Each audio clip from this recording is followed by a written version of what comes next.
পঞ্চায়েত বা local bodies কারোর কাছ থেকে কোনো অনুমোদন নিতে হবে না, কারণ এখানে রাজ্য স্তরে চুক্তি হয়, তাদের জমির ব্যবস্থা দেওয়া হয়, তারা ব্যাংক থেকে লোন নেন, ওখানে গিয়ে কেউ প্ল্যান আটকান, কেউ ট্রেড লাইসেন্স আটকান, বলেন তোলা দিতে হবে, আমার লোককে দিতে হবে, ফায়ার লাইসেন্সে করা হয়। এটা এই যে স্থানীয় স্তরে যে হয়রানির শিকার হন, সেখান থেকে মুক্তি পাবেন যারা ন্যূনতম 100 কোটি টাকার বেশি বিনিয়োগ করবেন।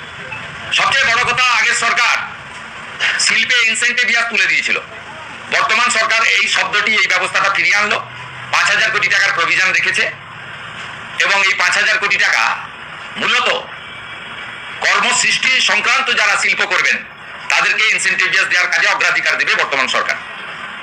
এর সাথে আমাদের আমসহ যে সমস্ত ফুড প্রসেসিং ইউনিট রয়েছে, টমেটো সহ অন্যান্য অনেক রয়েছে ফুড প্রসেসিং ইউনিট, এবং ভেরিয়াস টাইপের ভেজিটেবল ফ্রুটসেরও এখন ফুড প্রসেসিং অনেক ইউনিট হয়েছে, সেখানে তার উদ্যোগের কথা বলা হয়েছে। এমএসএমইর জন্য স্পষ্ট নির্দেশিকা রাখা হয়েছে, এর মধ্য দিয়ে ব্যাপক কর্মসংস্থান হতে পারে। তৃতীয় হচ্ছে ব্যবসা এবং ভর্তুকি কেন্দ্রিক নানা ধরনের যে সমস্ত শিক্ষিত যুবক যুবতীরা বা যারা স্কিল ট্রেনিং নেওয়ার পরে নিজে ছোট ব্যবসা করতে চান বা মাঝারি ব্যবসা করতে চান, তাদেরকে প্রধানমন্ত্রী মুদ্রা যোজনা, পিএমইজিপি, বিশ্বকর্মা ইত্যাদির মাধ্যমে ভর্তুকির ক্ষেত্রে অনেকটা দায়িত্ব রাজ্য সরকার নিয়েছে, বাজেটে এটা ছত্রছত্র আছে। এই তিনভাবে আমাদের এখানে কর্মসংস্থানের দিগন্ত উন্মোচিত হবে।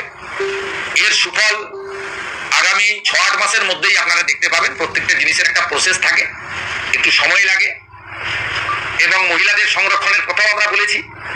বিশেষ করে আমার পাহাড়ি লোকেদের সুবিধা হবে, ইএফআর এ দীর্ঘদিন ধরে নিয়োগ ছিল না, 1000 নতুন ইস্টার্ন ফ্রন্টিয়ার রাইফেলে নিয়োগ হবে, যার মধ্যে 30% আমাদের মহিলারা থাকবেন, বোনেরা থাকবেন। এর বাইরে যদি আপনি বলেন, শিল্প কর্মসংস্থানের বাইরে অন্নদাতা ভগবান কৃষকদেরকে দুহাতে এই বাজেটে দেওয়া হয়েছে। এখন প্রায় 2500 টাকা করে ধানের কুইন্টাল, বাড়তি 200 টাকা করে দেওয়ার কথা ঘোষণা করা হয়েছে, এবং আমাদের সংকল্পপত্রে যে প্রতিশ্রুতি আছে, এই প্রতিশ্রুতি মেনে আমরা 3100 টাকা করবো, ধাপে ধাপে কথা আমরা বলেছি। এবছর 200 টাকা করে বাড়তি তারা পাবেন। আমাদের কৃষির মধ্যে প্রধানমন্ত্রী কৃষি সেচাই যোজনা, 4টি জেলাকে প্রধানমন্ত্রী ধনধান্য কর্মসূচিতে যুক্ত করা, মৃত্তিকা পরীক্ষা সহ অনেকগুলো কর্মসূচি রাখা হয়েছে। সাথে সাথে প্রধানমন্ত্রী পিএম কিষাণ সম্মান নিধিতে ভারত সরকার 6,000 টাকা দিচ্ছেন, আমরা আরো 3,000 টাকা অতিরিক্ত দেওয়ার সিদ্ধান্ত গ্রহণ করেছি। আমরা আলু চাষিদের জন্য বিশেষ প্যাকেজ দিয়েছি।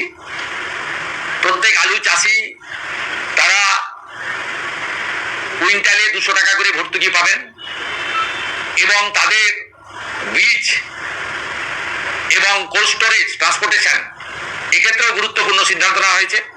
কৃষিকাজে যে বিদ্যুৎ ব্যবহার করা হয়, তাতে ইউনিটে 2 টাকা ছাড় দেওয়া হয়েছে। এটা পর্যায়ক্রমে আগামী দিনে এই সরকার অনেকদিন থাকবে। আমরা কৃষকদের জন্য ধীরে ধীরে আরো করব, 2 টাকা ছাড় ইউনিটে দিয়েছি। এর জন্য রাজ্য সরকারের এই বছরই 800 কোটি টাকা যাবে, 800 crore ফর কৃষক, ওদের ইউনিটে 2 টাকা করে ছাড় দেওয়া হয়েছে।